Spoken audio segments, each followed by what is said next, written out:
নমস্কাৰ বন্ধুসকল, অৰুণিমাৰ অৰুণোদয়লৈ আপোনালোক সকলোকে পুনৰবাৰ স্বাগতম।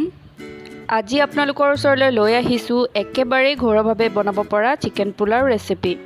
এই ৰেচিপিটো মই প্ৰেছাৰ কুকাৰতেই ৰান্ধিছোঁ। প্ৰেছাৰ কুকাৰত ৰান্ধিলে আচলতে সময় কম লাগে আৰু খাবলৈও একেবাৰে ৰেষ্টুৰাৰ পোলাওতকৈ কোনো গুণেই কম নহয়।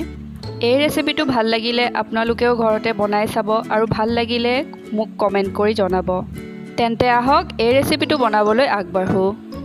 এই ৰেচিপিটো বনাবলৈ আমাক লাগিব বাসমতি চাউল 1 কেজি, কুকুৰা মাংস 200 গ্ৰাম, ৰিফাইন তেল আধা কাপ, পিঁয়াজ ডাঙৰ সাইজৰ 2টা, ঘিউ 1 ডাঙৰ চামুচ, চেনি 3-4 চাহ চামুচ, নিমখ প্ৰয়োজন অনুসৰি, তেজপাত 3টা, লং ইলাচি ডালচেনি 10 গ্ৰাম, শুকান জলকীয়া 2-3টা, আদা বটা 2 চাহ চামুচ, কাজু আৰু কিচমিচ 100 গ্ৰামকৈ। মই উপকৰণসমূহ 6-7 জন মানুহে খাব পৰা জোখতেই লৈছোঁ। আপোনালোকে আপোনালোকৰ প্ৰয়োজন অনুসৰি কম বেছি কৰিব পাৰে। মাংসখিনি নিমখ আৰু হালধি সানি তাৰ কেঁচা গোন্ধটো যোৱালৈকে ফ্ৰাই কৰি লৈছোঁ।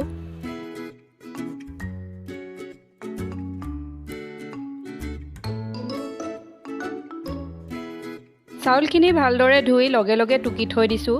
মই চাউলখিনি তিয়াই ৰখা নাই, কিন্তু আপোনালোকে ইচ্ছা কৰিলে 10-15 মিনিট তিয়াই টুকি থ'ব পাৰে। এতিয়া 5 লিটাৰৰ কুকাৰ এটা গেছত বহাই কুকাৰটো ভালকৈ গৰম হ'বলৈ দিম। তাত আমি আধা কাপ জোখৰ ৰিফাইন তেল দি দিম। এতিয়া কাজু আৰু কিচমিচখিনি গৰম তেলত লাইট ব্ৰাউন কালাৰ হোৱালৈকে ভাজি ল'ম। তাৰ পাছত সেইখিনি আমি বেলেগ পাত্ৰত টুকি থ'ম।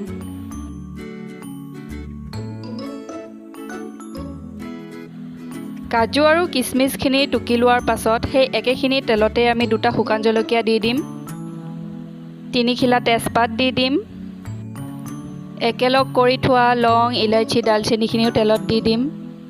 এতিয়া দিম বটি থোৱা আদাখিনি।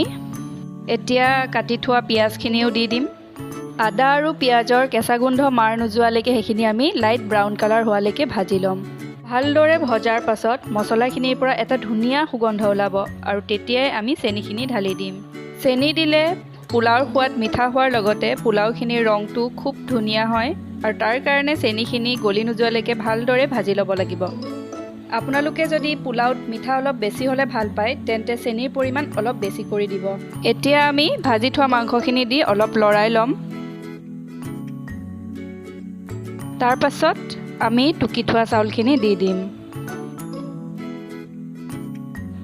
গোটেই চাউলখিনি মছলাখিনিৰ লগত মিলি যোৱাকৈ হেতাৰ সহায়ত লাহে লাহেকৈ লৰাই 3-4 মিনিটমান সময় ভাজি ল'ম।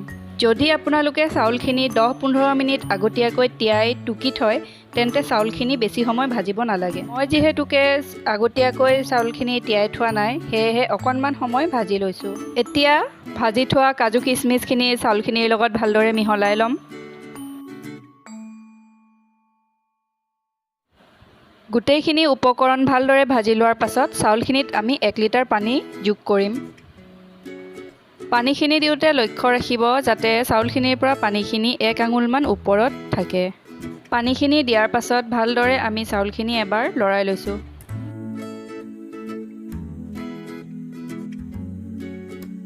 এতিয়া আমি 1.5 চাহ চামুচ নিমখ দি দিম আৰু ডাঙৰ চামুচেৰে 1 চামুচ ঘিউ দি দিম। এইখিনি দি কুকাৰটোৰ ঢাকন মাৰি আমি এটা চিটি অহালৈকে হাই ফ্লেমত ৰাখি দিম।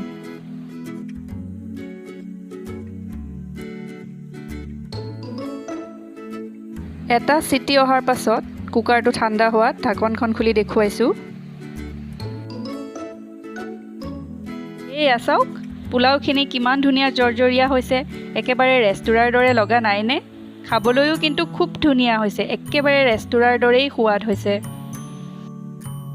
পোলাও এতিয়া পৰিৱেশনৰ বাবে তৈয়াৰ হৈ গৈছে। আপোনালোকে এই পোলাও গৰমে গৰমে মাংসৰ কাৰীৰ লগত পৰিৱেশন কৰিব পাৰে।